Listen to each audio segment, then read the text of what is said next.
warahmatullahi wabarakatuh. Nama saya Muhammad Rolintang Cahya. Saya dari kelas 12 IPA 7, nomor absen 22. Pada kesempatan kali ini saya akan sedikit membahas tentang materi biologi, yaitu metabolisme. Metabolisme adalah semua proses kimiawi yang terjadi dalam tubuh makhluk hidup. Nah, metabolisme ini terbagi menjadi dua, yaitu katabolisme dan anabolisme. Katabolisme adalah proses penguraian senyawa organik kompleks menjadi senyawa organik yang lebih sederhana. Sedangkan anabolisme adalah proses pembentukan dari senyawa organik yang sederhana menjadi senyawa organik yang lebih kompleks. Pada proses katabolisme meliputi respirasi dan fermentasi. Respirasi di sini dibagi menjadi dua, yaitu respirasi aerob dan respirasi anaerob. Respirasi aerob yaitu respirasi yang membutuhkan O2 atau oksigen, sedangkan respirasi anaerob tidak membutuhkan oksigen. Jadi di kali ini saya akan membahas lebih detail lagi tentang respirasi aerob. Sedikit mengenai respirasi. Respirasi adalah sebuah proses reduksi, oksidasi, dan dekomposisi, bisa menggunakan oksigen maupun tidak, yang akan merubah senyawa organik kompleks menjadi senyawa yang lebih sederhana, dan juga disertai dengan proses pelepasan sumber energi ke dalam bentuk ATP. Bentuk dari energi yang dihasilkan dari proses ini berasal dari energi potensial kimia yang berupa ikatan kimia. Sedangkan respirasi aerob bisa kita artikan sebagai sebuah reaksi pemecahan senyawa glukosa yang memerlukan bantuan oksigen. Oksigen di sini memiliki peran dalam menangkap elektron yang kemudian akan bereaksi dengan ion hidrogen dan menghasilkan air atau H2O. Kejadiannya ini akan berlangsung di dalam tubuh kita, yaitu tepatnya di dua tempat. Yang pertama yaitu di sitoplasma, yaitu tempat terjadinya glikolisis.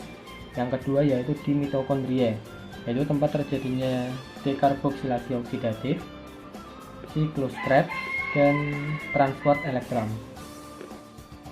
Tahapan proses respirasi aerob ada 4, yaitu glikolisis, dekarboksilasi oksidatif, siklus Krebs, dan transport elektron. Yang pertama yaitu glikolisis. Pada proses ini terjadi pemecahan glukosa atau 6 atom karbon menjadi asam pirufat atau 3 atom karbon. Proses ini berlangsung di sitoplasma dalam dua jenis reaksi. Yang pertama yaitu endergonik, yaitu proses yang membutuhkan ATP, dan eksergonik, yaitu proses yang menghasilkan ATP. Pada tahap ini akan dihasilkan 2 ATP, 2 NADH, dan 2 asam pirufat. Nah, asam pirufat ini akan digunakan kembali di proses selanjutnya, yaitu dekarboksilasi oksidatif. Pada proses ini terjadi perubahan satu asam pirufat menjadi 1 asetil CoA. Karena pada di tahapan glikolisis tadi satu senyawa glukosa menghasilkan 2 asam pirufat, maka pada proses ini akan terbentuk pula 2 asetil CoA. Proses ini juga membutuhkan koenzim A yang akan menghasilkan 2 NADH. 2 molekul asetil CoA tadi akan menuju ke tahap selanjutnya, yaitu siklus Krebs. Siklus ini juga sering disebut sebagai daur asam sitrat, dikarenakan pada tahapan ini dihasilkan senyawa awal berupa asam sitrat. Tempat berlangsungnya tahapan siklus Krebs ini terdapat di dalam matriks mitokondria. Hasil dari siklus Krebs adalah senyawa yang berfungsi sebagai penyedia kerangka karbon untuk sintesis senyawa lain, yaitu 3 NADH, 1 FADH, dan 1 ATP untuk setiap 1 asam pirufat. Karena input substrat sebelumnya adalah 2 asetil CoA untuk setiap 1 molekul senyawa glukosa, maka hasil yang didapatkan dari siklus Krebs pada proses respirasi ini adalah 2 ATP, 2 FADH, dan 6 NADH. Satu senyawa lagi yang terbentuk dalam proses ini adalah CO2. Satu berasal dari proses pembentukan NADH dari NAD yang menghasilkan 2 buah CO2. Karena ada 2 asetil-CoA yang digunakan, maka akan terbentuk 4 buah CO2. Bisa kita simpulkan hasil dari proses siklus Krebs ini adalah 2 ATP, 4 CO2, 2 FADH, dan 6 NADH. Pada proses selanjutnya adalah transport elektron yang akan mengubah senyawa NADH dan FADH yang dihasilkan pada tahapan sebelumnya menjadi ATP agar dapat digunakan oleh tubuh. Tempat berlangsungnya tahapan transfer elektron ini di bagian mitokondria, tepatnya di membran dalam atau kristal mitokondria. Untuk setiap satu molekul NADH dapat menghasilkan 3 ATP, dan setiap satu molekul FADH akan dapat menghasilkan 2 ATP. Lalu jumlah total ATP yang dihasilkan dari proses respirasi aerob ini adalah yang pertama, yaitu kita akan menambahkan jumlah NADH yang dihasilkan dari tahap-tahap sebelumnya. Pada glikolisis terdapat 2 NADH. Pada dekarboksilasi oksidatif terdapat 2 NADH. Di siklus Krebs terdapat 6 NADH. Maka NADH yang diperoleh yaitu ada 10. Karena 1 NADH setara dengan 3 ATP, maka 10 NADH dikalikan 3 menjadi 30 ATP.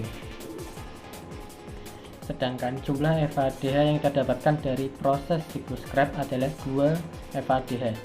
Karena 1 FADH setara dengan 2 ATP, maka FADH di sini akan menghasilkan 4 ATP.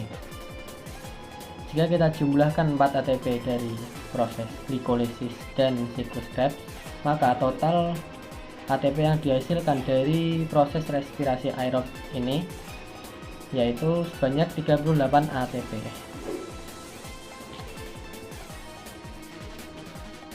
Dari 4 proses yang dilewati dalam respirasi aerob, kita akan mendapatkan hasil atau rumus berupa C6H12O6 plus 6O2 menjadi 6CO2 plus 6H2O plus energi. Artinya yaitu tadi jumlah 38 ATP. Namun, 2 ATP akan terpakai untuk proses perpindahan sitoplasma menuju ke mitokondria, sehingga hasil ATP akhirnya adalah 36 ATP. Nah, 36 ATP ini yang bisa digunakan oleh tubuh kita sebagai sumber energi untuk beraktivitas dalam sehari-hari. Sekian video yang dapat bisa saya sampaikan. Jika ada kesalahan dalam penyampaian, mohon dimaafkan. Assalamualaikum warahmatullahi wabarakatuh.